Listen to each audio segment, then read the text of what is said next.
Hello and welcome back, everybody. Today in geometry, we will be talking about converting from radians to degrees and also vice versa. So we are introducing a new terminology, which is called radians. And how does that relate to degrees and how do we convert back and forth? So what we're going to do first is we're going to go ahead and kind of recap some things that are going to help us out a little bit, okay? As you recall back in chapter 14 a while ago, we say that for any circle, if you look at the central angle, which in this case, in the circle on the right-hand side, the angle APB over there, that's going to be our central angle.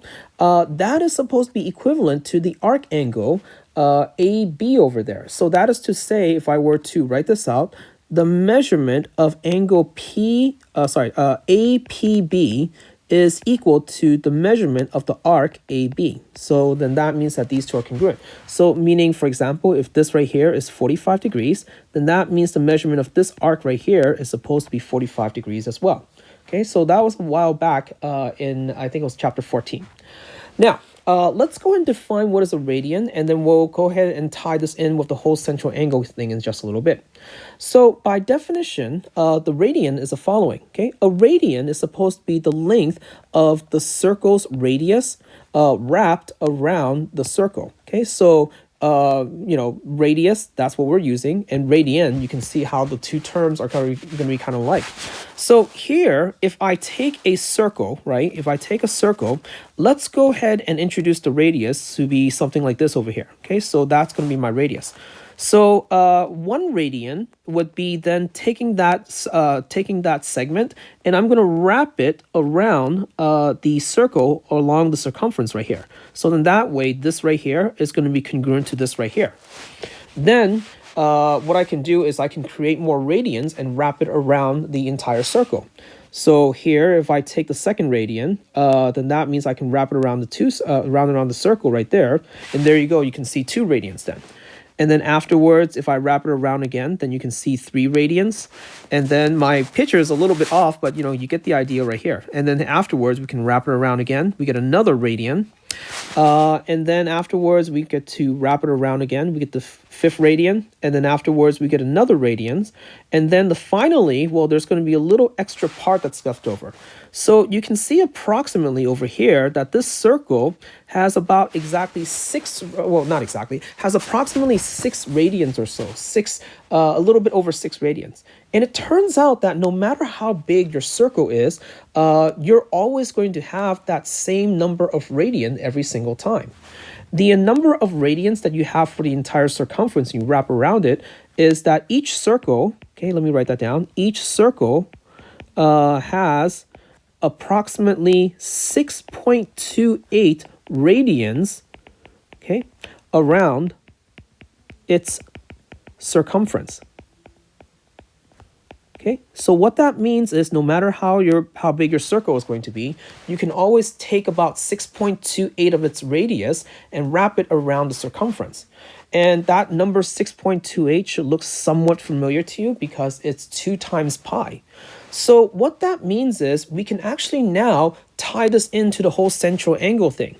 If one entire revolution, right, is going to be 360 degrees, if one entire revolution is going to be equal to 360 degrees, that is going to be then equivalent to this 6.28 radians thing. So that means that it's going to be equal to 6.28 radians. And another way of writing that, instead of like the 6.28 every time, is we can just go ahead and write, like we said, 2 pi. So the relationship is then 360 degree is going to be equivalent to 2 pi then, okay? So that right there is what we're going to be working off of, okay? All right, so now what that means is we can take any angle that we have and convert it into radians and also vice versa. So the idea behind looking at an angle as a radian rather than just a degree is so that you can refer to the circumference instead of like just looking at the central angle. Okay, so here, let's go ahead and try some of these problems right here where I want to convert the degrees into radians. Now, the only thing that we have to work with is that 360 degrees is equivalent to 2 pi. Let's make this a little bit stronger so then that way we can actually see what we can do here. Notice that for this equation that we have, 360 degrees equal to 2 pi radians, I can divide everything by 2. So my equation that's a little bit easier to swallow, not as big, is going to be the following.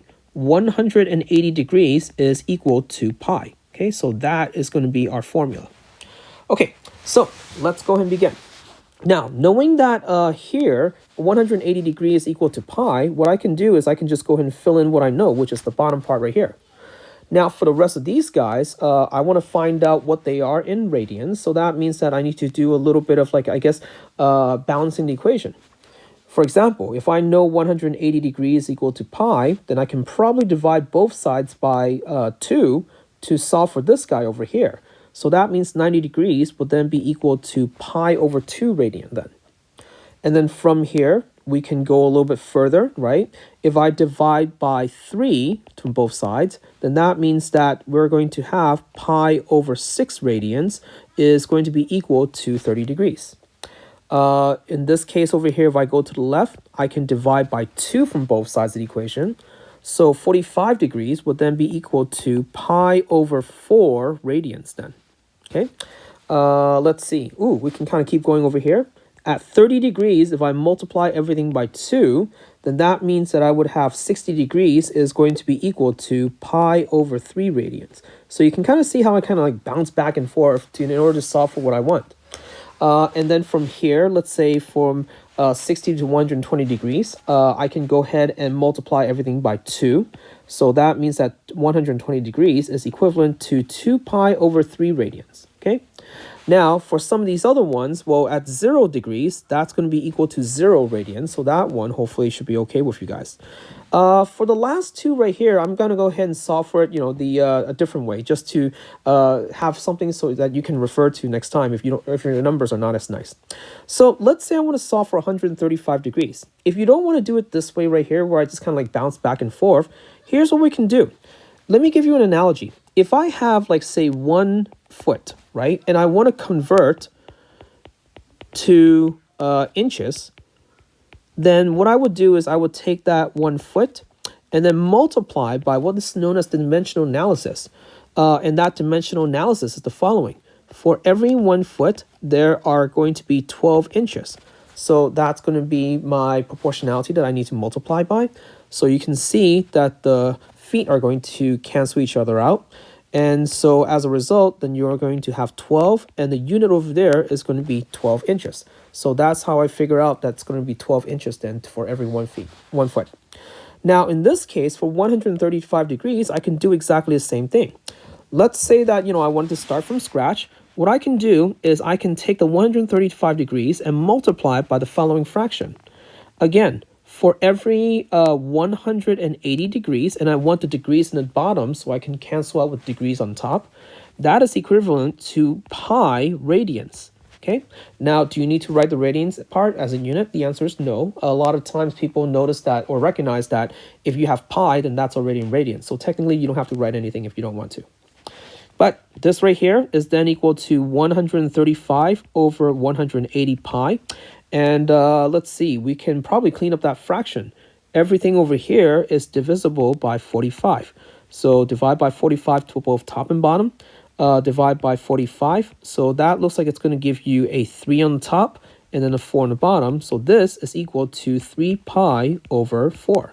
So let's just check. If I take the top piece right here, multiply everything by 3, 45 becomes 135.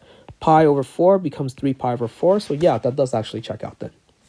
Here, we'll do it one more time with this, guys, with the 150 degrees.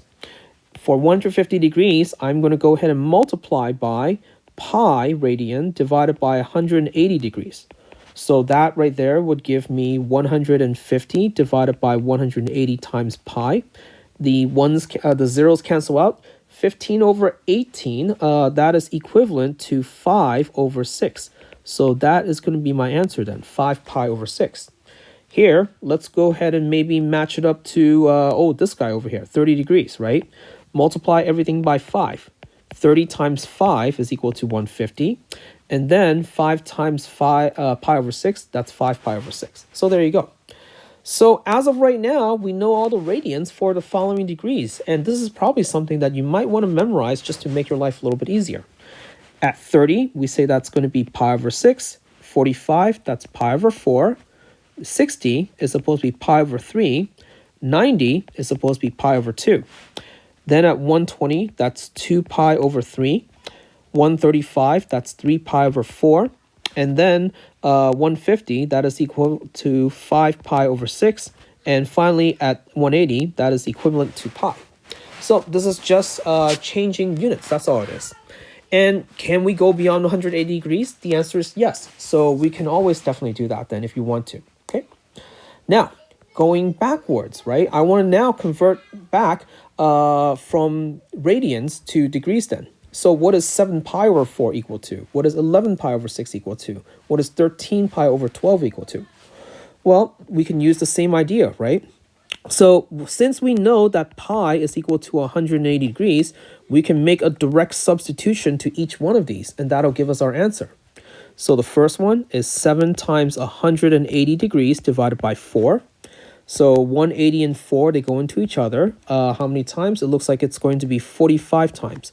So then now 7 times 45 is going to be your answer, which is going to be a 5.